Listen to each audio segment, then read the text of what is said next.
বই ভয়েসে স্বাগতম। অধ্যায় 4।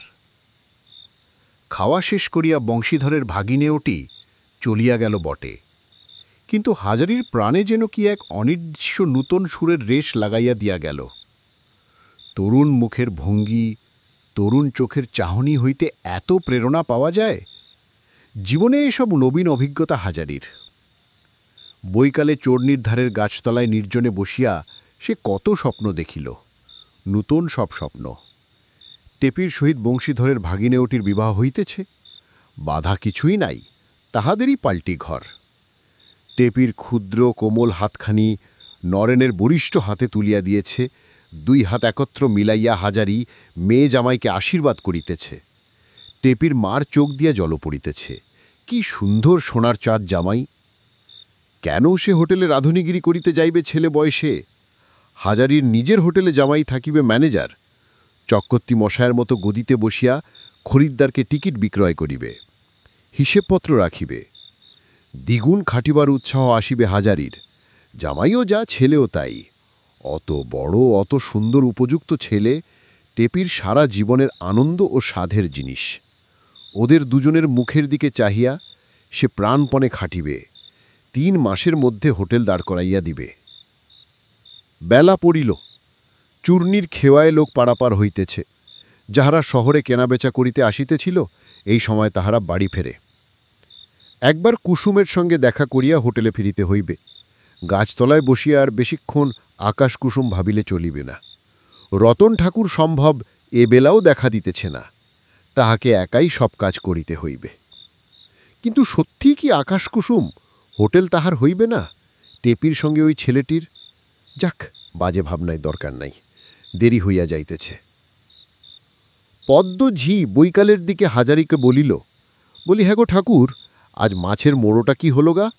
আজ তো কর্তাবাবুর জ্বর, তিনি বেলা 11টার মধ্যেই চলে গিয়েছেন। অত বড় মোড়োটার কি একটা টুকরোও চোখে দেখতে পেলাম না। হাজারি মাছের মুড়োটা লুকাইয়া কুসুমকে দিয়া আসিয়াছিল। বড় মাছের মুড়ো সাধারণত কর্তার বাসায় যায়, কিন্তু আজ কর্তার অসুখ, তিনি বেশিক্ষণ হোটেলে ছিলেন না। মুড়োটা পদ্মঝি নিজের বাড়ি লইয়া যাইত। হাজারি কখনো মুড়ো নিজে খায় না, রতন ঠাকু খাইয়াছে। পদ্মঝি তো প্রায়ই লইয়া যায়। হাজারির কি দাবি থাকিতে পারে না মুড়োর উপরে? তাই সে সেটা কুসুমকে দিয়া আসিয়াছিল, যখন ছুটি করিয়া চূর্ণীর ঘাটে বেড়াইতে যায়। পদ্মঝিয়ার প্রশ্নের উত্তরে হাজারি বলিল, কেন গা পদ্মদিদি, এতক্ষণ পরে মুড়োর খোঁজ হইল? এতক্ষণ পরেই হোক আর যতক্ষণ পরেই হোক, কি হলো মুড়োটা? কি আমায় কি একদিন খেতে নেই? তোমরা তো সবাই খাও, আমি আজ খেয়েছি। কই, মুড়োর কাঁটা চোখটা তো দেখলাম না, কোথায় বসে খেলে? হাজারির বিব্রত ভাব পদ্মঝিয়ের চোখ এড়াইল না। সে চড়া গলায় বলিল, খাওনি তুমি, খেলে কিছু বলতাম না, তুমি সেটা লুকিয়ে বিক্রি করেছ। কেমন, ঠিক কথা কি না? চোর, জুয়াচোর কথাকার, হোটেলের জিনিস লুকিয়ে লুকিয়ে বিক্রি। আচ্ছা, তোমার চুরির মজা টের পাওয়াচ্ছি, আসুক কর্তা। বলিল, না পদ্মদিদি, বিক্রি করব কাকে? রাধা মুড়ো কে নেবে? সত্যি আমি খেয়েছি। আবার মিথ্যে কথা, আমি এতকাল হোটেলে কাজ করে হাতে ঘাঁটা পরিয়ে ফেললুম। মাছের মুড়োর কাঁটা চোখটা আমি চিনি না। অত বড় মুড়োটা 4 আনার কম বিক্রি করনি। জমা দাও সে পয়সা গদিতে, ও বেলা নইলে দেখো কি হাল করি কর্তার সামনে।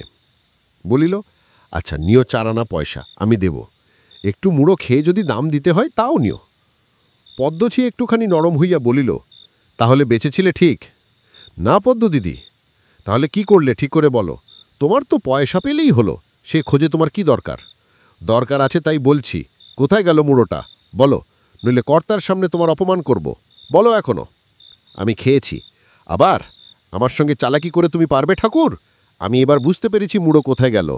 তোমার সেই... হাজারি জানে পদ্মজি বলিতে যাইতেছে। সে পদ্মজির মুখের কথা চাপা দেবার জন্য তাড়াতাড়ি বলিল, পদ্মদিদি, তোমাদের তো খেয়ে পড়ে মানুষ হচ্ছি, গরিব বামুন, কেন আর ওর সামান্য জিনিস নিয়ে বকাঝকা করো? এই কথায় পদ্মজি নরম হয় না, বরং আরও উগ্র হইয়া উঠিল। বলিল, নিজে খেলে কিছু বলতাম না ঠাকুর, কিন্তু হোটেলের জিনিস পরকে দিয়ে খাওয়ানো সহ্য হয় না। এর একটা বিহিত না করে আমি যদি ছাড়ি তাহলে আমার নামে কুকুর পুষো, এই বলে দিচ্ছি সোজা কথা। হাজারি ভয় ও উদ্বেগে কাঠ হইয়া গেল। নিজের জন্য নয়, কুসুমের জন্য। পদ্মঝিয়ের অসাধ্য কাজ নাই, সে না জানি কি করিয়া বসিবে কুসুমের শাশুড়ির কানে, হয়তো কত রকমের কথা উঠাইবে। তার উপরে যদি কুসুমের বাপের বাড়ি অর্থাৎ তাহার গ্রামে সে কথা গিয়া পৌঁছয়, তবে উভয়েরই লজ্জায় মুখ দেখানো ভার হইয়া উঠিবে। অথচ কুসুম নিরপরাধিনী। পদ্মঝি চলিয়া গেল। হাজারি ভাবিয়া চিন্তিয়া রতন ঠাকুরের শরণাপন্ন হইল। তাহার আত্মীয়কে বিনা পয়সায় খাওয়ার ষড়যন্ত্রের মধ্যে হাজারি ছিল, সুতরাং রতন হাজারির দিকে টানিত। সে বলিল, তুমি কিছু ভেবো না হাজারিদা, পদ্মদিদিকে আমি ঠান্ডা করে দেব। মুড়ো বাইরে নিয়ে যাবে তা আমায় একবারখানি জানালে হতো নি, তোমায় কত বুঝিয়ে পারবো আমি। কিছু পরে সন্ধ্যার দিকে বেচু চক্রবর্তী আসিলেন। চাকুর হুঁকায় জল ফিরাইয়া তামাক সাজিয়া আনিল। হুঁকা হাতে লইয়া বেচু চক্রবর্তী বলিলেন, ধুনো গঙ্গা জল মেয়ে আগে, আর পদ্মকে বাজারের ফর্দ দিতে বলে দে। কয়লাওয়ালা মহাবীর প্রসাদ বসিয়াছিল পাওনার প্রত্যাশায়। তাহাকে বলিলেন, সন্ধ্যের সময় এখন কি, ও বেলা একটু 12.5 আনা নিয়ে গিয়েছ, আবার এ বেলা দেওয়া যায়, কাল এসো। তোমার কি? একটি রোগা কালো মতো লোক হাত জোড় করিয়া প্রণাম করিয়া বলিল, বাবু সেদিন কুমড়ো দিয়েলাম, তার পয়সা। কুমড়ো? কে কুমড়ো নিয়েছে? আগে বাবু আপনাদের হোটেলে দিয়ে গেলাম, 6 আনা দাম বলেলাম, তা তিনি বললেন 5 গন্ডা পয়সা হবে। তা বলি ভদ্র নোকের কথা, তাই দেন। তিনি বললেন আজ নয়, বুধবারে এসে নিয়ে যেও আনে, তাই এলাম। 6 আনা পয়সার কুমড়ো ধারে নিয়েছে কে? খাতায় কি বাজারের ফর্দের মধ্যে তো ধরানি? এ তো বাপু আশ্চর্য কথা। আমরা ধারে জিনিসপত্র খরিদ করি নে, যা কিনি তা নগদ। কে তোমার কাছে কুমড়ো নিলে? আচ্ছা দাঁড়াও দেখি। বেচু রতন ও হাজারি ঠাকুরকে ডাকিয়া জিজ্ঞাসা করিলেন, তাহারা কুমড়ো কেনা তো দূরের কথা, গত 5-6 দিনের মধ্যে কুসুরার তরকারিই রাঁধে নাই। বলিল, কোন কুমড়া চক্ষেও দেখে নাই এই কয়দিনে। কথাবার্তার মধ্যে পদ্মঝি বাজারের ফর্দ লইয়া ঘরে ঢুকিতেই কুমড়োবালা বলিয়া উঠিল, এই যে ইনি তো নিলেন, সে কুমড়োমা ঠাকুরন বলেলেন বুধবারে আসতি, তাই এলাম। বাবু জিজ্ঞেস করছিলেন কুমড়ো কে নিয়ে এলেন। পদ্মঝি হঠাৎ যেন একটু অপ্রস্তুত হইয়া পড়িল। বলিল, হ্যাঁ কুমড়ো নিয়েছিলাম, তা কি হবে? 5 আনা পয়সা নিয়ে কি পালিয়ে যাব? দিয়ে দাও তো কর্তাবাবু, ওর পয়সা মিটিয়ে দাও, আমি এরপরে। বেচু চক্রবর্তী দ্বিরুক্তি না করিয়া কুমড়োবালাকে পয়সা মিটালিয়া দিলেন, সে চলিয়া গেল। রতন ঠাকুর আড়ালে গিয়া হাজারিকে বলিল, হাতে হাতে ধরা পড়ে গেল পদ্মদিদি, কিন্তু কর্তাবাবুর দরদটা একবার দেখেছ তো হাজারিদা? ও আর দেখা দেখি কি, দেখেই আসছি। আমি যদি কুমড়ো নিতাম তবে পদ্মদিদি আজ রসাতল বাঁধাত, কর্তাবাবুও তাতেই সায় দিত। এ তো আর তুমি আমি নয়, এই হোটেলে পদ্মদিদিই মালিক। তুমি এইবার একবার বলো পদ্মদিদিকে মুড়োর কথাটা, নইলে ও এক্ষুনি লাগাবে কর্তাকে। রতন পদ্মঝিকে আড়লে বলিল, ও পদ্মদিদি, গরিব বামুন তোমাদের দরে করে খাচ্ছে, কেন আর ওকে নিয়মন করো? একটা মুড়ো যদি সে খেয়েই থাকে, এতদিন খাটছে এখানে, তা নিয়ে তাকে অপমান করো না। সবাই তো নেয়, কেউ তো নিতে ছাড়ে না। আমি নিই না, তুমি নাও না, বেচারিকে কেন বিপদে ফেলবে? পদ্মজি বলিল, ও খায়নি, ও এখান থেকে বের করে ও সেই পেয়ারের কুসুমকে দিয়ে এসছে। আমি কচি খুকি, কিছু বুঝি নে, নচ্ছার বদমাইশ লোক কোথাকার। রতন হাসিয়া বলিল, যা বুঝে সে করুক গিয়ে পদ্মদিদি, পনার আমার কি? সে মুড়ো নিজে খায়, পরকে দেয়, তোমার দেখবার দরকার কি? তুমি কিছু বলো না আজ ওকে। পদ্মজি কুমড়োর ব্যাপার লইয়া কিছু অপ্রস্তুত হইয়া পড়িয়াছিল, নতুবা সে রতনের কথা এত সহজে রাখিত না। বলিল, তাহলে বারণ করে দিও ওকে, বারদিগর যেন এমন আর না করে, তাহলে আমি অনর্থ বাঁধাবো, আর কারুর কথা শুনব না। সেই রাত্রে হোটেলের কাজকর্ম চুকাইয়া হাজারি চূর্ণির ধারে বেড়াইতে গেল। দিব্যি জ্যোৎস্না রাত, প্রায় 12:30 বাজে। আজ কি সর্বনাশী আর একটু হইয়েছিল। তার নিজের জন্য সে ভাবে না, ভাবে কুসুমের জন্য। কুসুম পাড়াগ্রামের মেয়ে, সেখানে তার বদনাম রটিলে উভয়েরই সেখানে মুখ দেখানো চলবে না। আর তার এই বয়সে তার বদনাম রটিলে লোকেই বা কি বলিবে? কুসুমকে সে মেয়ের মতো দেখে, ভগবান জানেন। ওসব খেয়াল তাহার থাকিলে এই রানাঘাট শহরে সে কত মেয়ে জুটাইতে পারত। এই রাধাবল্লভ তলার মাটি ছুঁই আসে বলিতে মারে, জীবনে কোনো দিন ওসব খেয়াল তাহার নাই। বিশেষত কুসুম, ছিছি, টেপির সঙ্গে যাহাকে সে অভিন্ন দেখে না, তার সম্বন্ধে রতন ঠাকুরের কাছে পদ্মঝি যেসব বিশ্রী কথা বলিয়াছে শুনিলে কানে আঙুল দিতে হয়। রাত প্রায় 1:30 বাজিয়া গেল। শহর নিহুচ্যুতি হইয়া গিয়াছে। কেবল কুন্দুদের চূর্ণির ধারে কাঠের আড়ে হিন্দুস্থানি কুলিরা ঢোলক বাজাইয়া বিকট চিৎকার শুরু করিয়াছে। ওই উহাদের নাকি গাইন। যখন নর্থ বেঙ্গল এক্সপ্রেস এশিয়া দাঁড়ায় স্টেশনে, তখন সে হোটেল থেকে বাহির হইয়াছে, আর এখন স্টেশন পর্যন্ত নিস্তব্ধ হইয়া গিয়াছে, কারণ এত রাত্রে কোনো ট্রেন আসে না। রাত 4টে হইতে আবার ট্রেন চলাচল শুরু হইবে। হোটেলের দরজা বন্ধ। ডাকাডাকি করিয়া মতি চাকরের ঘুম ভাঙাইতে তাহার প্রবৃত্তি হইল না। বড় গরম, স্টেশনের প্ল্যাটফর্মে নাহা বাকি রাতটুকু কাটিয়ে দেওয়া যাক। আজ রাত্রে ঘুম আসতেছে না চোখে। ভোরে উঠিয়া হোটেলের সামনে এসে হাজারি দেখিল হোটেলের দরজা এখনো বন্ধ। সে একটু আশ্চর্য হইল। মতি চাকর তো অনেকক্ষণ উঠিয়া অন্যদিন দরজা খোলে। ডাকাডাকি করিয়াও কাহারও সাড়া পাওয়া গেল না। তারপর গদির ঘরের জানালা দিয়া ঘরের মধ্যে উকি মারিয়া দেখতে গিয়ে হাজারি লক্ষ্য করিল বাসনের ঘরের মধ্যে অত আলো কেন। ঘুরিয়া এসিয়া দেখিল বাসনের ঘরের দরজা খোলা। ঘরের মধ্যে কেহই নাই। মতি চাকরেরও সারা শব্দ নাই কোনো দিকে। এইরকম তো কখনো হয় না। এমন সময় যদু বাড়ুজ্যের হোটেলে একটা চায়ের স্টলও আছে। খুব সকাল হইতে সেখানে চা বিক্রি শুরু হয়। হাজারির ডাকে নিমাই আসিল। দুজনে ঘরের মধ্যে ঝুঁকিয়া দেখিল মতি চাকর খাবার ঘরে শুইয়া দিব্যি নাক ডাকাইয়া ঘুমাইতেছে। উভয়ের ডাকে মতি ধর্মর করিয়া উঠিল। হাজারি বলিল, মতি, দোর খোলা কেন? মতি বলিল, তা তো আমি জানি না। তুমি রাত্রিরে ছিলে কোথায়? দোর খুলল কে? তিনজনে ঘরের মধ্যে এসিয়া এদিক ওদিক দেখিল। হঠাৎ মতি বলিয়া উঠিল, হাজারিদা, সর্বনাশ! থালা বাসন কোথায় গেল? একখানাও তো দেখছি নে।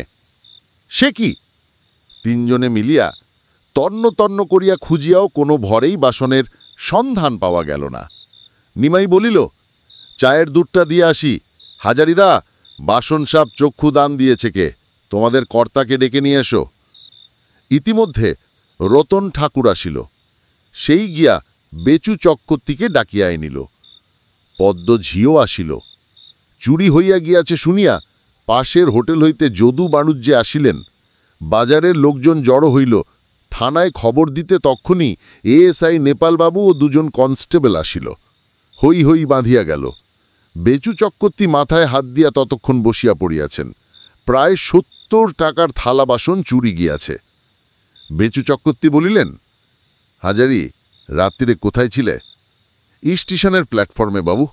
বড্ড গরম হচ্ছিল, তাই ঘাটের ধার থেকে ফিরে ওখানেই রাত কাটালাম। নেপালবাবু জিজ্ঞাসা করিলেন, কত রাতে প্ল্যাটফর্মে শুয়েছিলে? কোন প্ল্যাটফর্মে? আজ্ঞে, মডগা লাইনের প্ল্যাটফর্মের বেঞ্চির ওপরে। তোমায় সেখানে কেউ দেখেছিল? না বাবু, তখন অনেক রাত। কত? ১:৩০টার বেশি। এতক্ষণ পর্যন্ত কোথায় ছিলে?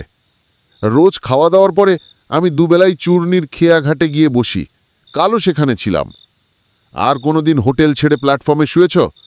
মাঝে মাঝে শুই, তবে খুব কম। এই সময় বেচু চক্রবর্তীকে পদ্মঝি চুপি চুপি কি বলিল। বেচু চক্রবর্তী নেপালবাবুকে বলিলেন, দারোগাবাবু, একবার ঘরের মধ্যে একটা কথা শুনে যান দয়া করে। ঘরের ভিতর হইতে কথা শুনিয়া এসিয়া নেপালবাবু বলিলেন, হাজারি ঠাকুর, তুমি কুসুমকে চিনো? হাজারির মুখ শুকিয়া গেল। ইহার মধ্যে ইহারা কুসুমের কথা আনিয়া ফেলিল কেন? কুসুমের সঙ্গে ইহার কি সম্পর্ক? হাজারির মুখের ভাব নেপালবাবু লক্ষ্য করিলেন। হাজারির উত্তর দিতে একটু দেরি হইতেছিল। নেপালবাবু ধমক দেয়া বলিলেন, কথার জবাব দাও। হাজারি থতমত খাইয়া বলিল, আজ্ঞে, চিনি। পদ্মঝি দোরের কাছে মুখে আঁচল চাপা দিয়ে দাঁড়াইয়া আছে দেখিয়া হাজারি বুঝিল কুসুমের কথা সেই কর্তাকে বলিয়াছে, নতুবা তিনি অত শত খোঁজ খবর রাখেন না। কর্তামশাই দারোগাকে বলিয়াছেন কথাটা সে ওই পদ্মঝির উস্কানিতে। কুসুম থাকে কোথায়? গোয়ালপাড়ায়, বড় বাজারের দিকে। সে কি করে? দুধ দই বেচে। গরিব লোক। বয়স কত? এই ২৪-২৫। পদ্মঝি একটু মুচকি হাসিল এই উত্তর শুনিয়া। হাজারির তাহা চোখে রাইল না। দারোগাবাবুর প্রশ্নের গতি সে তখনও বুঝিতে পারিনি, কিন্তু পদ্মঝিয়ের মুখের মুচকি হাসি দেখিয়া সে বুঝিল কেন ইহারা কুসুমের পথা এত করিয়া জিজ্ঞাসা করিতেছে। তোমার সঙ্গে কুসুমের কতদিনের আলাপ? সে আমার গাঁয়ের মেয়ে। সে যখন ছেলে মানুষ তখন থেকে তাকে জানি। তার বাবা আমার বন্ধু লোক, আমাদের পাড়ায় পাশেই। কুসুমের সঙ্গে তুমি প্রায়ই দেখাশোনা করো না? মাঝে মাঝে দেখা করি বই কি। গাঁয়ের মেয়ে, তার তত্ত্বাবধান করা তো দরকার। নেপালবাবু হঠাৎ হাসিয়া বললেন, নিশ্চয়ই দরকার। এখানে তার শ্বশুরবাড়ি? আজ্ঞে হ্যাঁ। স্বামী আছে? না, বছর 4-5 মারা গিয়েছে। শাশুড়ি আছে বাড়িতে? এক দেউরপো আছে। তুমি মাঝে মাঝে হোটেলের রান্না জিনিস তাকে দিয়ে আসো? লজ্জায় ও সংকোচে হাজারি যেন কেমন হইয়া গেল। এসব কথা এখানে কেন? পদ্মাঝি খিলখিল করিয়া হাসিয়া উঠিয়াই মুখে আঁচল চাপা দিল। নেপালবাবু ধমক দিয়া বললেন, আহ, হাসি কিসের? এটা হাসির জায়গা নয়, চুপ। কিন্তু দারোগাবাবু ধমক দিলে কি হইবে? পদ্মাঝির হাসি সংক্রামক হইয়া উঠিয়া উপস্থিত লোকজন সকলেরই মুখে একটা চাপা হাসির ঢেউ আনিয়া দিল। অন্য লোকের হাসি হাজারি তত লক্ষ্য করে নাই, কিন্তু পদ্মাঝির হাসিতে সে কিসের একটা প্রচ্ছন্ন ইঙ্গিত ঠাহর করিয়া মরিয়া হইয়া বলিয়া উঠল, দারোগাবাবু, সে গরিব লোক, আমাদের গায়ের মেয়ে, সে আমাকে বাবা বলে ডাকে। আমার সে মেয়ের মতো, তাই মাঝে মাঝে কোনোদিন একটু আধটু তরকারি কি রাধা মাংস তাকে দিয়ে আসি। কত তো ফেলা ঝালা যায়, তাই ভাবি যে একজন গরিব মেয়ে। বুঝেছি, থাক, আর তোমার লেকচার দিতে হবে না। কাল রাত্রে তুমি সেখানে গিয়েছিলে? আজ্ঞে না বাবু। আজ সকালে গিয়েছিলে? না বাবু, সকালে প্ল্যাটফর্ম থেকেই হোটেলে এসছি। দারোগাবাবু অন্য সকলের জবানবন্দি লইয়া ছাড়িয়া দিলেন। কেবল মতি চাকুর ও হাজারিকে বললেন, আমার সঙ্গে তোমাদের থানায় যেতে হবে। কনস্টেবলদের বললেন, এদের ধরে নিয়ে চলো। মতি কান্নাকাটি করিতে লাগিল। একবার বেচু চক্রবর্তী, একবার দারোগাবাবুর হাতে পায়ে পড়িতে লাগিল। সে সম্পূর্ণ নির্দোষ, ঘরের মধ্যে ঘুমায়ছিল, তাহাকে থানায় লইয়া গিয়া কি ফল, ইত্যাদি। হাজারির প্রাণ উড়িয়া গেল। থানায় ধরিয়া লইয়া যাইবে শুনিয়া এ কি বিপদে ভগবান তাহাকে ফেলিলেন। থানা পুলিশ বড় ভয়ানক ব্যাপার। মোকদ্দমা হইলে উকিল দিবার ক্ষমতা হইবে না তাহার। বিনা কৈফিয়তে জেল খাটিতে হবে। কত বছর তাই বা কে জানে। না খাইয়া স্ত্রী পুত্র মারা পড়িবে। জেল খাটা আসামিকে ইহার পর চাকুরিও বা দিবে কে? কিন্তু তার চেয়েও ভয়ঙ্কর ব্যাপার যদি ইহারা কুসুমকে ইহার মধ্যে জড়ায়। জড়াইবেই বোধ হয়। হয়তো কুসুমের বাড়ি খানা তল্লাশি করিতে চাইবে। নিরপরাধিনী কুসুম, লজ্জায় ঘৃণায় তাহলে হয়তো সে গলায় দড়ি দিবে। আরও কত কি কথা লোকে রটাইবে এই সূত্র ধরিয়া। তাদের গ্রামে একথা তো গেলে তার নিজেরও আর মুখ দেখাইবার উপায় থাকবে না। কখনো সে একটা বিড়ি দেশলাই কারোর চুরি করেনি জীবনে। সে করিবে হোটেলের বাসন চুরি? নিজের মুখের জিনিস নিজেকে বঞ্চিত করিয়া সে কুসুমকে মাঝে মাঝে দিয়ে আসে। চুরির জিনিস নয় সেসব। সে খাইতো, না হয় কুসুম খায়। থানায় গিয়া প্রায় ঘণ্টা দুয়েক হাজারি ও মতি বসিয়া রহিল। হাজারি শুনিল, বেচু চক্রবর্তী ও পদ্মাঝি দুজনেই বলিয়াছে উহাদের ওপরই তাহাদের সন্দেহ হয়, সুতরাং পুলিশ তো তাহাদের ধরিবেই। থানার বড় দারোগা থানায় ছিলেন না। বেলা 1টার সময় তিনি আসিয়া চুরির সব বিবরণ শুনিয়া হাজারি ও মতিকে তাহার সামনে হাজির করিতে বলিলেন। হাজারি হাত জোর করিয়া দারোগাবাবুর সামনে দাঁড়াল। দারোগাবাবু জিজ্ঞাসা করিলেন, হোটেলে কতদিন কাজ করছ? আজ্ঞে বাবু, 6 বছর। বাসন চুরি করে কোথায় রেখে দিয়েছ? দোহাই বাবু, আমার বয়স 46-47 হল। কখনো জীবনে একটু বিড়ি কারো চুরি করিনি। দারোগাবাবু ধমক দিয়া বলিলেন, ওসব বাজে কথা রাখো। তুমি আর ওই চাকর বেটা দুজনে মিলে যোগ সাজসে চুরি করেছ, স্বীকার করো। বাবু, আমি এর কোনো বার্তা জানি নে। আমি সে রাত্রিরে হোটেলেই ছিলাম না। কোথায় ছিলে? স্টেশনের প্ল্যাটফর্মে শুয়েছিলাম সারা রাত। কেন? বাবু, আমি খাওয়া দাওয়া করে চুন্নির ঘাটে বেড়াতে যাই রোজ। বড্ড গরম ছিল বলে সেখানে একটু বেশি রাত পর্যন্ত ছিলাম। ফিরে এসে দেখি দরজা বন্ধ, তাই স্টেশনে। এই সময়ে নেপালবাবু ইংরাজিতে বড় দারোগাকে কি বলিলেন। বড় দারোগা ঘাড় নাড়িয়া বলিলেন, ও আচ্ছা, তুমি কুসুম বলে কোনো মেয়ে মানুষের বাড়ি যাতায়াত করো? বাবু, কুসুম আমার গায়ের মেয়ে, গরিব বিধবা, তাকে আমি মেয়ের মতো দেখি, সেও আমাকে বাবা বলে ডাকে, বাবার মতো ভক্তি শ্রদ্ধা করে। যদি সেখানে গিয়ে থাকি তাহলে তাতে দোষের কথা কি আছে বাবু? আপনি বিবেচনা করে দেখুন। এ কথা লাগিয়েছে আমাদের হোটেলের পদ্মঝি, সে আমাকে দুচোখ পেড়ে দেখতে পারে না, কুসুমকেও দেখতে পারে না। আমাদের নামে নানা রকম বিচ্ছিরি কথা সেই রটিয়েছে। আপনি হাকিম দেবতা আর মাথার ওপর চন্দ্রসূর্যি রয়েছেন। আমার 50 বছর বয়স হতে গেল, আমার সেদিকে কখনো মতিবুদ্ধি যায়নি বাবু। আমি তাকে মেয়ের মতো দেখি, তাকে এর মধ্যে জড়াবেন না, সে গেরস্তর বউ, মরে যাবে ঘেন্নায়। বড় দারোগা অত্যন্ত বুদ্ধিমান ও অভিজ্ঞ লোক। হাজারীর চোখ মুখের ভাব দেখিয়া তাহার মনে হইল লোকটা মিথ্যা বলিতেছে না। বড় দারোগা মতি চাকরকে অনেকক্ষণ ধরিয়া জেরা করিলেন, তাহার কাছেও বিশেষ কোনো সদুত্তর পাওয়া গেল না। তাহার সেই এক কথা, ঘরের মধ্যে অঘরে ঘুমাইতেছিল, সে কিছুই জানে না। বড় দারোগা বলিলেন, দুজনকেই হাজতে পুরে রেখে দাও, এমনি তাদের কাছে কথা বেরোবে না, কড়া না হলে চলবে না এদের কাছে। হাজারি জানে এই কড়া হওয়ার অর্থ কি। অনেক দুঃখ হয়তো সহ্য করিতে হইবে আজ, সব সহ্য করিতে সে প্রস্তুত আছে, যদি কুসুমের নাম ইহার আর না তোলে। বেলা 2টার সময় একজন কনস্টেবল আসিয়া কিছু মুড়ি ও ছোলা ভাজা দিয়া গেল।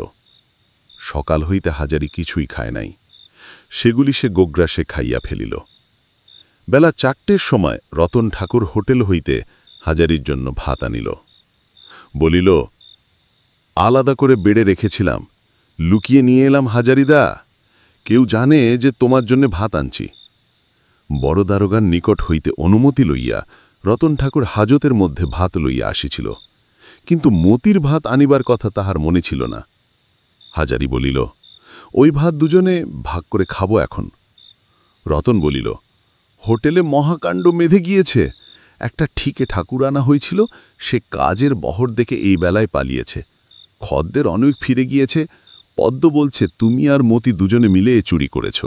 কুসুমের বাড়ি থানা তল্লাশ না করিয়ে পদ্ম ছাড়বে না বলছে, সেখানে বাসন চুরি করে তুমি রেখে এসেছ। কর্তারও তাই মত। তুমি ভেবো না হাজারিদা, মোকদ্দমা বাঁধে যদি আমি উকিল দেব তোমার হয়ে, টাকা যা লাগে আমি দেব, তুমি এ কাজ করনি আমি তা জানি, আর কেউ না জানুক আমি জানি তুমি কি ধরনের লোক। হাজারি রতনের হাত ধরিয়া বলিল, ভাই, আর যা হয় হোক, কুসুমের বাড়ি যেন খানা তল্লাশ না হয়, এটা তোমাকে করতে হবে। কোনো উকিলের সঙ্গে না হয় কথা বলো, আমার 2 মাসের মাইনে পাওনা আছে, আমি না হয় তোমাকে দেব। রতন হাসিয়া বলিল, তোমার সে মাইনে আবার দেবে ভেবেছ কর্তাবাবু? তা না, সে তুমি দাও আর নাই দাও, আমি উকিল দেব তুমি ভেবো না। কত পয়সা রোজগার করলাম জীবনে হাজারিদা, 1 পয়সা তো দাঁড়ালো না, সৎ কাজে 2 পয়সা খরচ হোক। হাজারি বলিল, তাহলে মতিকে ভাত দিয়ে এসো, সে অন্য ঘরে কোথায় আছে। রতন বলিল, মতিকে আমার সন্দেহ হয় না, বোধ হয় ও যদি চুরি করবে তো অমন নিশ্চিন্তি হয়ে ঘুমোতে পারে না ডাকিয়ে, আর ও সেরকম লোক নয়। রতন ভাতের থালা লইয়া চলিয়া গেল। আরও 5-6 দিন হাজারি ও মতি হাজতে আটক থাকিল। পুলিশ বহু চেষ্টা করিয়াও ইহাদের বিরুদ্ধে কোনো প্রমাণ সংগ্রহ করিতে পারিল না, সুতরাং চুরির চার্জশিট দেওয়া সম্ভব হইল না। 6 দিনের দিন দুজনেই খালাস পাইল। মতি বলিল, হাজারিদা, এখন কোথায় যাওয়া যায়? হোটেলে কি আমাদের আর নেবে? হাজারিও জানে হোটেলে তাহাদের চাকুরি গিয়াছে, কিন্তু সেখানে 2 মাসের মাইনা বাকি। বেচু চক্কর্তির কাছে গিয়া মাইনা চারিয়া লইতে হইবে। বেলা 3টে, এখন হোটেলে গেলে কর্তামশাই থাকিবেন না, সুতরাং হাজারি সন্ধ্যার পরে হোটেলে যাইবে ঠিক করিল। কতদিন চুন্নির ধারে যায় নাই, রাধা বল্লভতলায় গিয়ে ঠাকুরকে প্রণাম করিয়া সে আপন মনে চুন্নির ধারে গিয়ে বসিল। কিছুক্ষণ নদীর ধারে বসিয়া হাজারির মনে পড়িল সে এত বেলা পর্যন্ত কিছু খায় নাই। রতন হাজতে রোজ ভাত দিয়া যাইত, আজ 2 দিন সে আর আসে নাই।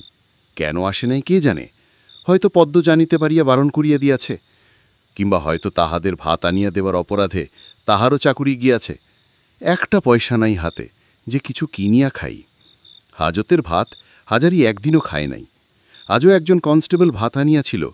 সে বলিয়াছিল, তিওয়ারিজি, আমায় 2টি মিড়ি বরং এনে দিতে পারো, আমার জ্বর হয়েছে, ভাত খাবো না। বেলা 12টার সময় সামান্য 2টি মুড়ি খাইয়াছিল, আর কিছু পেটে যায় নাই সারাদিন। সন্ধ্যার পরে হোটেলে গিয়ে 2টি ভাত খাইবে, এখন সেই ভালো। হাজারির সন্দেহ হয় বাসন আর কেউ চুরি করে নাই, পদ্ম ঝিয়ের নিজেরই কাজ। কদিন হাজতে বসিয়া বসিয়া ভাবিয়া তাহার মনে হইয়াছে পদ্ম অন্য কোনো লোকের যোগসাজো সেই কাজ করিয়াছে। ও অতি ভয়ানক চরিত্রের মেয়ে মানুষ, সব পারে। গত বছর খদ্দেরদের কাপড়ের ব্যাগ যে চুরি হইয়াছিল, সেও পদ্মছিয়ের কাজ। এখন হাজারির ধারণা জন্মিয়াছে। এরকম ধারণা সে বিদ্বেষবশত করিতেছে না। গত 6 বৎসর হাজারি পদ্মঝিয়ের এমন অনেক কাণ্ড দেখিয়াছে, যাহা সে প্রথম প্রথম তত বুঝিত না, কিন্তু এখন দুয়ে দুয়ে যোগ দিয়া সে অনেকটাই বুঝিয়াছে। বৃদ্ধ বেচু চক্রবর্তী পদ্মঝিয়ের একেবারে হাতের মুঠার মধ্যে। দেখিয়াও দেখেন না, বুঝিয়াও বোঝেন না। হোটেলটির যে কি সর্বনাশ করিতেছে পদ্ধতিদি, তাহা তিনি এখন না বুঝিলেও পরে বুঝিবেন। রতন ঠাকুরও সেদিন ভাত দিতে আসি অনেক কথা বলিয়া গিয়াছে। হাজারিদা, হোটেলের অর্ধেক জিনিস পদ্মদিদির ঘরে, আজকাল বাজারের জিনিস পর্যন্ত যেতে আরম্ভ করেছে। সেদিন দেখলে তো কুমড়োর কাণ্ড, চুষে খাবে এমন সাজানো হোটেলটা, বলে দিচ্ছি। পদ্মদিদির কেন অত টান বাড়ির ওপরে তাও আমি জানি, তবে বলি না। যা হোক, 8 টাকা মাইনের চাকরিটা করি, এ বাজারে চাকরিটা হঠাৎ অনর্থক খোয়াবো। সন্ধ্যার পরে হাজারি গদিঘর দিয়ে ঢুকিতে সাহস না করিয়া রান্নাঘরের দিকের দরজা দিয়ে হোটেলে ঢুকিল। ভাবিয়াছিল রান্নাঘরে রতন ঠাকুরকে দেখিতে পাইবে, কিন্তু একজন অপরিচিত উড়িয়া ঠাকুরকে রাততে দেখিয়া সে যে পথে আসিয়াছিল সেই পথেই বাহির হয়ে যাইবার জন্য পিছন ফিরিয়াছে। এমন সময় খদ্দেরদের খাবার ঘর থেকে পদ্মছি বলিয়া উঠিল, ওখানে কে কে যায়? হাজারি বলিল, আমি পদ্মদিদি। পদ্ম তাড়াতাড়ি ভোলের বাহির হয়ে আসিয়া বলিল, আমি কে? ও, হাজারি ঠাকুর, তুমি কি মনে করে চলে যাচ্ছ কোথায় এত তাড়াতাড়ি? ঢুকলেও বা কেন, আর বেরোচ্ছও বা কেন? আজ হাজত থেকে খালাস পেয়েছি পদ্মদিদি। কোথায় আর যাব? যাবার তো জায়গা নেই কোথাও। হোটেলেই এলাম, খিদে পেয়েছে, 2টো ভাত খাবো বলে। রান্নাঘরে এসে দেখি রতন ঠাকুর নাই, তাই সামনে দিয়ে গদিঘরে যাই। তা যাও গদিঘরে, এই খদ্দেরদের খাবার ঘর দিয়েই যাও। হাজারি সংকুচিত অবস্থায় হোটেলের খাবার ঘরের দরজা দিয়া ঢুকিয়া গদির ঘরে গেল। পদ্ম ঝিঁ গেল পিছু পিছু। বেচু চোখ করতে বলিলেন, এই যে হাজারি, যে কি মনে করে? হাজারি বলিল, আগে কর্তামশাই, পুলিশে ছেড়ে দিলে আজ, তাই এলাম। যাব আর কোথায়? আপনার দরজায় 2টো করে খাই, তা ছেড়ে আর কোথায় যাব বলুন? বেচু চোখ করতে কোনো উত্তর দিবার আগেই পদ্মঝি আগাইয়া আসিয়া বেচু চোখ করতেকে বলিল, ওকে আর একদণ্ড এখানে থাকতে দিও না কর্তাবাবু, এক্ষুনি বিদে করো। বাসন ও আর মতিযোগ সাজসে নিয়েছে, পাকা চোর, পুলিশে কি করবে ওদের? হাজারি এবার রাগিল। পদ্মঝিকে কখনো সে এ সুরে কথা বলে নাই। বলিল, তুমি দেখেছিলে বাসন নিতে পদ্মদিদি? পদ্মজি বলিল, তোমারও চোখ রাঙানির ধার ধারে না পদ্ম, তা বলে দিচ্ছি হাজারি ঠাকুর, অমনভাবে আমার সঙ্গে কথা বলো না। বাসন তোমাকে নিতে দেখলে হাতের দড়ি তোমার খুলতো না, তা জেনে রেখো। হাজারি নিজেকে সামলাইয়া লইয়াছে ততক্ষণ। মিচু হওয়াই তাহার অভ্যাস। যাহারা বড়, তাহাদের কাছে আজীবন সে ছোট হইয়াই আসিতেছে। আজ চড়া গলায় তাহাদের সঙ্গে কথা কহিবার সাহস তাহার আসিবে কোথা হইতে? সেরকম সুরে বলিল, না না, রাগ করছো কেন পদ্মদিদি? আমি এমনিই বলছি, বাসন নিতে যখন তুমি দেখোনি, তখন আমি গরিব বামন, তোমাদের দোরে 2টো করে খাই, কেন আর আমাকে? এইবার বিচু চক্রবর্তী কথা বলিলেন, একটু নরম সুরে বলিলেন, যাক যাক, কথা কাটাকাটি করে লাভ নেই, আমার বাসন তাতে ফিরবে না, দুজনেই থামো। তারপর তুমি বলছো কি এখন হাজারি? বলছি, কর্তামশাই, আমায় যেমন পায়ে রেখেছিলেন তেমনি পায়ে রাখুন, নইলে না খেয়ে মারা যাব। বাবু, চোর আমি নই, চোর যদি হতাম আপনার সামনে এসে দাঁড়াতে পারতুম না। আর পদ্ম ঝিমনিল, চোর কিনা সে কথায় দরকার নেই, কিন্তু তোমার এখানে জায়গা আর হবে না, তাহলে খদ্দের চলে যাবে। বিছু বলিলেন, তা ঠিক, খদ্দের চলে গেলে হোটেল চালাবো কি করে আমি? হাজারি এই যুক্তির অর্থ বুঝিতে পারিল না। হোটেলের ঠাকুর চোর হইলে সে না হয় হোটেলের জিনিস চুরি করিতে পারে, কিন্তু খরিদ্দারদের গায়ের শাল খুলিয়া বা তাহাদের পকেট মারিয়া লইতেছে না তো? তবে খরিদ্দারের আসিতে আপত্তি কি? কিন্তু হাজারি এ প্রশ্ন উঠাইতে পারিল না, তাহার জবাব হইয়া গেল। সে কিছু খাইয়াছে কিনা এ কথাও কেহ জিজ্ঞাসা করিল না। অবশেষে সে বলিল, তাহলে আমার মাইনাটা দিয়ে দিন বাবু, 2 মাসের তো বাকি পড়ে রয়েছে। হাওলাত নেই কিছু, খাতা দেখুন। বেচু চোখ করতে বলিলেন, সে এখন হবে না, এর পরে এসো। পদ্য একটু বেশি স্পষ্ট কথা বলে। সে বলিল, ওর আশা ছেড়ে দাও, মাইনে পাবে না। কেন পাবো না? সে তক্ক তোমার সঙ্গে করবার সময় নেই এখন, পাবে না মিটে লালো। নালিশ করো গিয়ে, আদালত তো খোলা রয়েছে। হাজারি চক্ষে অন্ধকার দেখিল। বিচু চক্রবর্তীর দিকে চাহিয়া বিনীত স্বরে বলিল, কর্তামশাই, আজ আপনার দোরে 6 বছর খাটছি, আমার হাতে একটিও পয়সা নেই। বাড়িতে 2 মাস খরচ পাঠাতে পারিনি, বাড়ি যাওয়ার রেল ভাড়া পর্যন্ত আমার হাতে নেই। আমায় কিছু না দিলে না খেয়ে মরতে হবে। বেচু চক্রবর্তী দ্বিরুক্তি না করিয়া ক্যাশ বাক্স খুলিয়া একটি আধুলি ফেলিয়া দিয়া বলিলেন, এই নিয়ে যাও, এখানে ঘ্যান ঘ্যান করো না, খদ্দের আসতে আরম্ভ করছে, বাইরে যাও গিয়ে। হাজারি আধুলিটা কুড়াইয়া লইয়া চাদরের খোটে বাঁধিল। তারপর হাত জোড় করিয়া মাজা হইতে শরীরটা খানিকটা নোয়াইয়া বেচু চক্ষুত্তিকে প্রণাম করিয়া আবার সোজা হইয়া দাঁড়াইয়া কাঁচুমাচু হইয়া বলিল, তাহলে বাবু, মাইনের জন্যে কবে আসব? এসো এসো, এরপরে যখন হয় সে এখন দেখা যাবে। ইহা যে অত্যন্ত ছেদ কথা।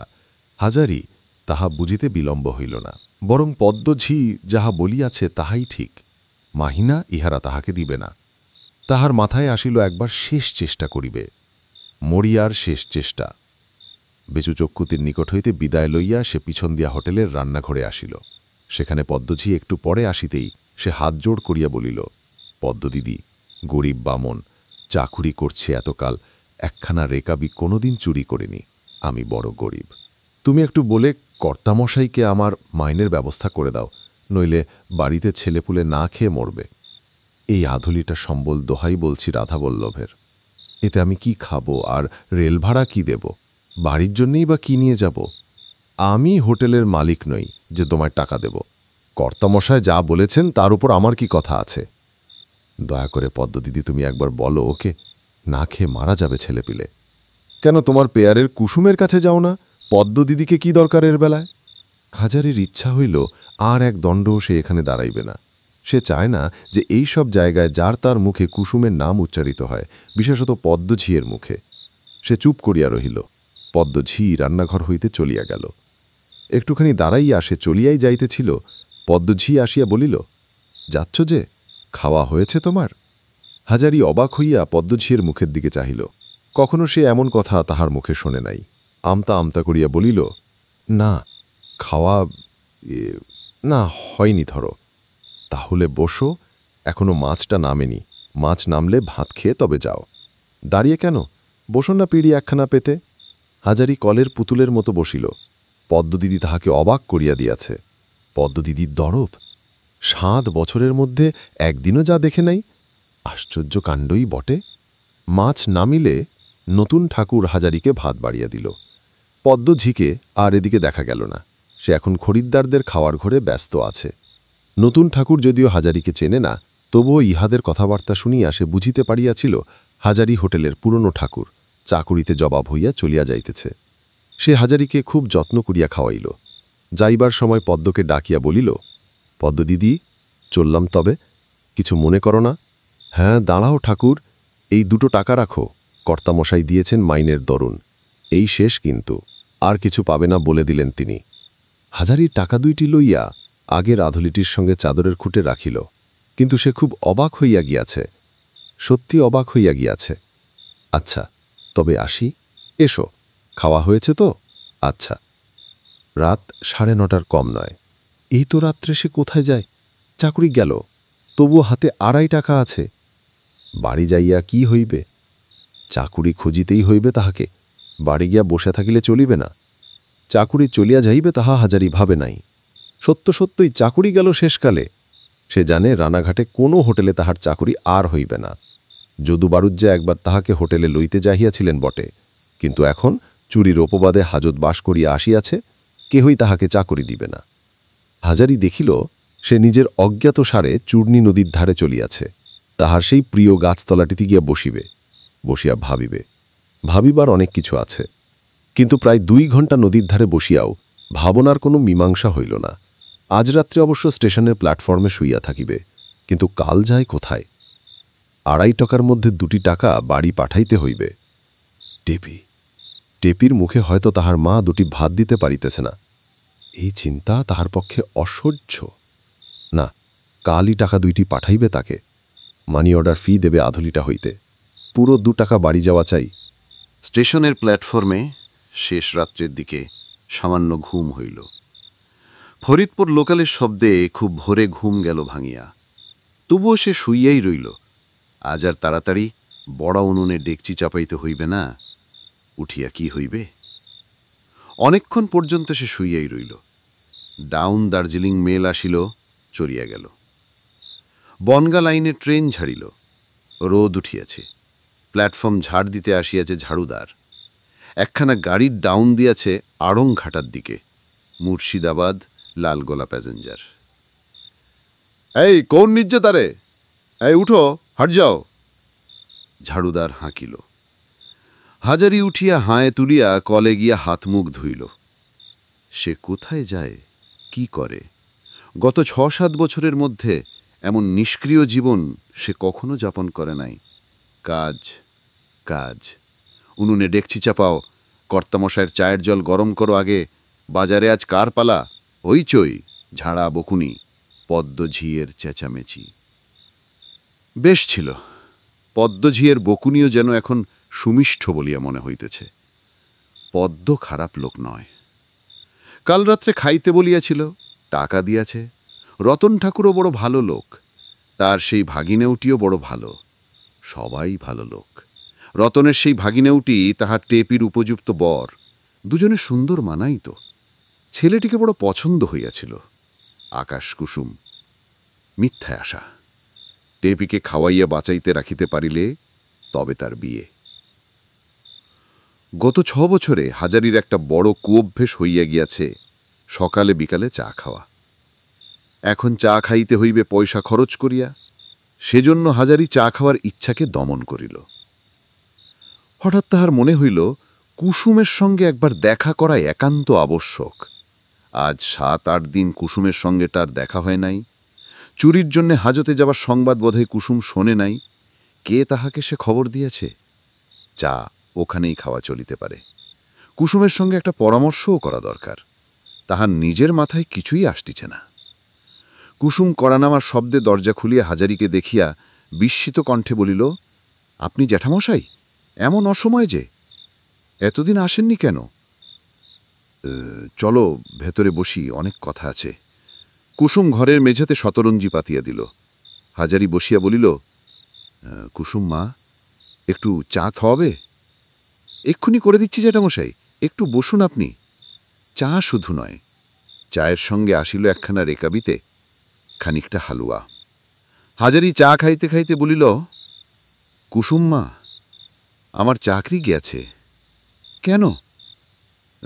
চুরি করেছিলাম বলে। চুরি করেছিলেন বলে? ওরা তাই বলে। 5-6 দিন হাজতে ছিলাম। হাজতে ছিলেন? হ্যাঁ, মিথ্যে কথা। কুসুম দাঁড়াইয়াছিল হাজারির সামনে, মাটির উপর ধপাস করিয়া বসিয়া পড়িয়া কৌতূহল ও অবিশ্বাসের দৃষ্টিতে হাজারির মুখের দিকে চাহিয়া রইল। না কুসুম, মিথ্যে নয়, সত্যিই হাজতে ছিলাম, চুরির আসামি হিসাবে। হাজতে থাকতে পারেন জ্যাঠামশাই, কিন্তু চুরি আপনি করেননি, করতে পারেন না, সেইটাই মিথ্যে কথা। তাই বলছি। আমি চুরি করতে পারিনি? কখনো না জ্যাঠামশাই। আপনাকে আমি জানি নে, চিনি নে। তোমার মা, এত বিশ্বাস আছে আমার উপর? কুসুম অন্যদিকে মুখ ফিরাইয়া চুপ করিয়া রহিল। মনে হইল সে কান্না চাপিবার চেষ্টা করিতেছে। হাজারি বাঁচিল। কুসুম সত্যিই তার মেয়ে বটে। তাহার বড় ভয় ছিল কুসুম জিনিসটা কিভাবে লইবে। যদি বিশ্বাস করিয়া বসে যে সত্যিই সে চোর, জগতে তাহা হইলে হাজারির একটা অবলম্বন চলিয়া গেল। আপনি এখন কোথা থেকে আসছেন জ্যাঠামশাই? কাল রাত্রে স্টেশনে শুয়েছিলাম। যাব আর কোথায়? সেখান থেকে উঠে আসছি। ভাবলাম তোমার সঙ্গে একবার দেখা করাটা দরকার মা। হয়তো আবার কতদিন। কেন, আপনি যাবেন কোথায়?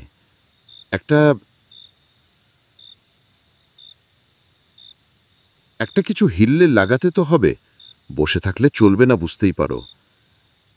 দেখি কি করা যায়। এখানের কোনো হোটেলে?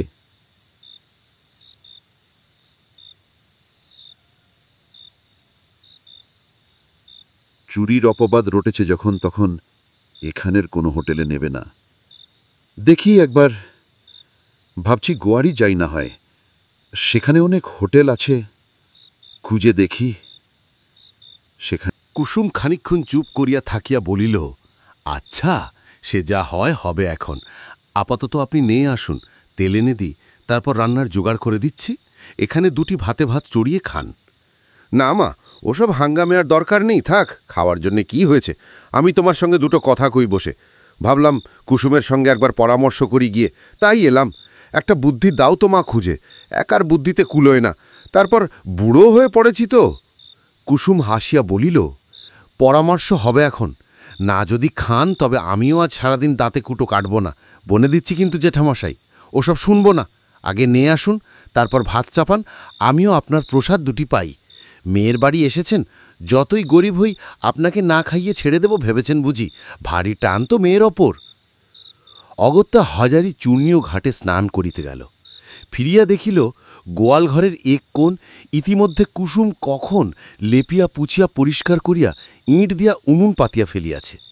একটা পেতলের মাজা বগ্ন দেখাইয়া বলিল, এতেই হবে জ্যাঠামশাই? না নতুন হাঁড়ি কাটবেন? না, নতুন হাঁড়ির দরকার নেই, ওতেই বেশ হবে এখন। ভাত নামিবার কিছু পূর্বে একটি ছেলে গোয়ালঘরের দৌড়ে আসিয়া উকি মেরে ইঙ্গিতে কুসুমকে বাহিরে ডাকিল। হাজারি দেখিল তাহার হাতে একখানা গামছায় বাঁধা হাটবাজার, অন্য হাতে একটা বড় ইলিশ মাছ ঝোলানো। একটুখানি দাঁড়ান জেঠামশাই, মাছ কুটে আনি। হাজারি অত্যন্ত লজ্জিত ও বিপন্ন হইয়া উঠিল কুসুমের কাণ্ড দেখিয়া। পাশের বাড়ির ছেলেটিকে ডাকিয়া কুসুম কখন বাজার করিতে দিয়াছে। থাক, দিয়াছে। কুসুম গরিব মানুষ, এত বড় মাছ কিনিতে দেওয়ার কারণ কি ছিল? না, যত সব ছেলে মানুষের ব্যাপার। কুসুম হাজারির তিরস্কারের কোনো জবাব দিল না, মৃদু মৃদু হাসিয়া বলিল, আপনার রান্না ইলিশ মাছ একদিন যদি খেতে স্বাদ হয়ে থাকে তবে মেয়েকে অমন করে বকতে নেই জ্যাঠামশাই। হাজারি অপ্রসন্ন মুখে বলিল, না, যত সব ছেলে মানুষের ব্যাপার। আহারাদির পর হাজারির বিশ্রামের ব্যবস্থা করিয়া দিয়া কুসুম খাইতে গেল।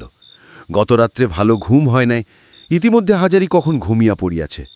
যখন ঘুম ভাঙিল তখন প্রায় বিকাল হইয়া গিয়াছে। কুসুম ঘরের মধ্যে ঢুকিয়া বলিল, কাল ঘুম হয়নি মোটে স্টেশনের বেঞ্চিতে, তা বুঝতে পেরেছি। ঘুমিয়েছেন ভালো তো, চা করে আনি, উঠে মুখ ধুয়ে নিন। চায়ের সঙ্গে কোছা হইতে কুসুম গরম জিলিপি আনাইয়া দিল। বলিলেও শোনে না, বলিল, এই তো ওই মোড়ের হারান ময়রার দোকানে এ সময় বেশ গরম জিলিপি ভাজে, চায়ের সঙ্গে বেশ লাগবে, শুধু চা খাবেন? ইহার উপর আর কত অত্যাচার করা চলিতে পারে? আজই এখান থেকে সরিয়া না পড়লে উপায় নাই। হাজারি ঠিক করিল চা খেয়ে আর একটু বেলা গেলেই এখান থেকে রওনা হইবে। কুসুম পান সাজিয়ে আনিয়া হাজারির সামনে মেঝেতে বসিল। তারপর, এখন কি করবেন ভেবেছেন? ওই তো বললাম, গোয়াড়ি গিয়ে চাকরির চেষ্টা করি, যদি সেখানে না পান তবে কলকাতা যাব। তবে পাড়াগাঁয়ের মানুষ, কলকাতায় যাতায়াত অভ্যাস নেই, অত বড় শহরে থাকাও অভ্যেস নেই, ভয় করে। আমার একটা কথা শুনবেন জ্যাঠামশাই? কি? শোনেন তো বলি। বল না, কি বলবে? আমার সেই গহনা বাধা দিয়ে বিক্রি করে আপনাকে 200 টাকা এনে দিই, আপনি তাই নিয়ে হোটেল খুলুন, আপনার রান্নার সুখ্যাতি দেশ জুড়ে। হোটেল খুললে দেখবেন কেমন পোড় জমে। এই রানাঘাটেই খুলুন, ওই চক্ষতির হোটেলের পাশেই খুলুন, পদ্ম চোখ টাটিয়ে মরুক। মেয়ের পরামর্শ শুনুন জ্যাঠামশাই, আপনার উন্নতি হবে। কোথায় যাবেন এ বয়সে পরের চাকরি করতে? হাজারির চোখে প্রায় জল আসিল। কি চমৎকার এই অদ্ভুত মেয়ে কুসুম!